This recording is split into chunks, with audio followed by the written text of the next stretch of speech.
আমন্ত্রণ STV news আপডেটে, সঙ্গে আছে আমি সালাউদ্দিন সাদি। পুলিশি বাধার মুখে বঙ্গভবন অভিমুখী কোটা সংস্কারের দাবিতে আন্দোলনরত শিক্ষার্থীদের গণপদযাত্রা কর্মসূচি পালন হয়েছে। ঢাকা বিশ্ববিদ্যালয় গ্রন্থাগারের সামনে থেকে বৈষম্য বিরোধী ছাত্র আন্দোলন ব্যানারে এই কর্মসূচি শেষ হয় রাষ্ট্রপতির বাসভবনে গিয়ে।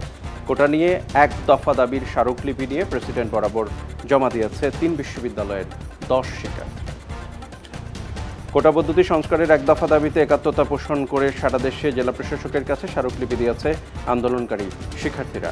বিশ্ববিদ্যালয়ের কেন্দ্রীয় গ্রন্থাগারের সামনে থেকে 8 কিলোমিটার শান্তিপূর্ণ গণপদযাত্রা করেছে রাজশাহী বিশ্ববিদ্যালয়ের সাধারণ শিক্ষার্থীরা।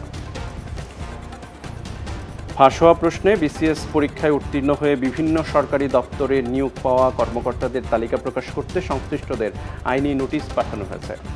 মন্ত্রিপরিষদ সচিব ছাড়াও পিএসসির চেয়ারম্যান, সচিব ও জনপ্রশাসন মন্ত্রণালয়ের সচিব এবং স্বরাষ্ট্র মন্ত্রণালয়ের সচিব বরাবর নোটিশ গেছে।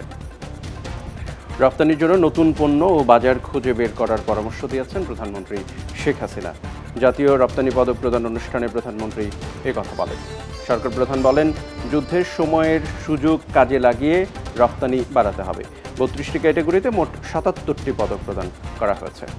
এবার থাকছে দেশের বাইরের খবর। নির্বাচনী প্রচার সভায় যুক্তরাষ্ট্রের সাবেক প্রেসিডেন্ট ডোনাল্ড ট্রাম্পের উপর হামলা হয়েছে। গুলিতে আহত ট্রাম্পের অবস্থা গুরুতর নয়, জানাচ্ছে সিক্রেট সার্ভিস। এই ঘটনায় একজন বন্দুকধারী এবং পথসভায় উপস্থিত এক ব্যক্তি নিহত হয়েছে।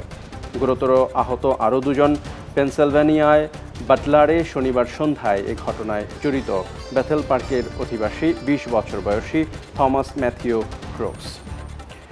প্রধানমন্ত্রী বেনিয়ামিন নেতানিয়াহু পদত্যাগ করা উচিত বলে মনে করেন 72% ইসরায়েলি। 7 অক্টোবর ব্যর্থতার জেরে তার পদত্যাগ করা উচিত।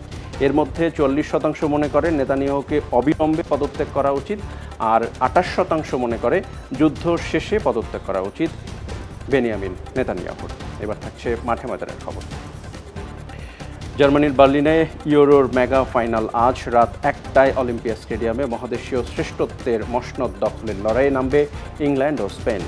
ফর্ম, পরিসংখ্যান সবকিছুর বিচারে ফেভারিট স্পেন। তবে হ্যারি কেইন, জুড বেলিংহাম, ফোর্ড, সকার মতো তারকায় ঠাসা ইংলিশ দল সেরাটা দিতে পারলে 58 বছর পর বড় কোনো ট্রফি জেতার স্বপ্ন পূরণে নামবে ইংলিশরা। 1960 সালে শুরু হওয়ার পর 4 বছর পর পর অনুষ্ঠিত ইউরোর এটি 17তম আসর।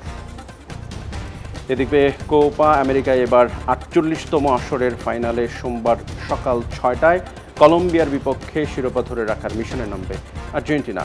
কোপায় আর্জেন্টিনার শিরোপা জিতেছে সর্বোচ্চ 15 বার। প্রায় 2 যুগ আগে একমাত্র শিরোপা জেতে কলম্বিয়া। দেশব্যাপী সরকারি ছুটি ঘোষণা করেছে কলম্বিয়ান প্রেসিডেন্ট। কানাডাকে ট্রাই ব্রেকারে হারিয়ে 3-4 গোলে হারিয়ে কোপা আমেরিকায় 3য় স্থানে উরুগুয়ে।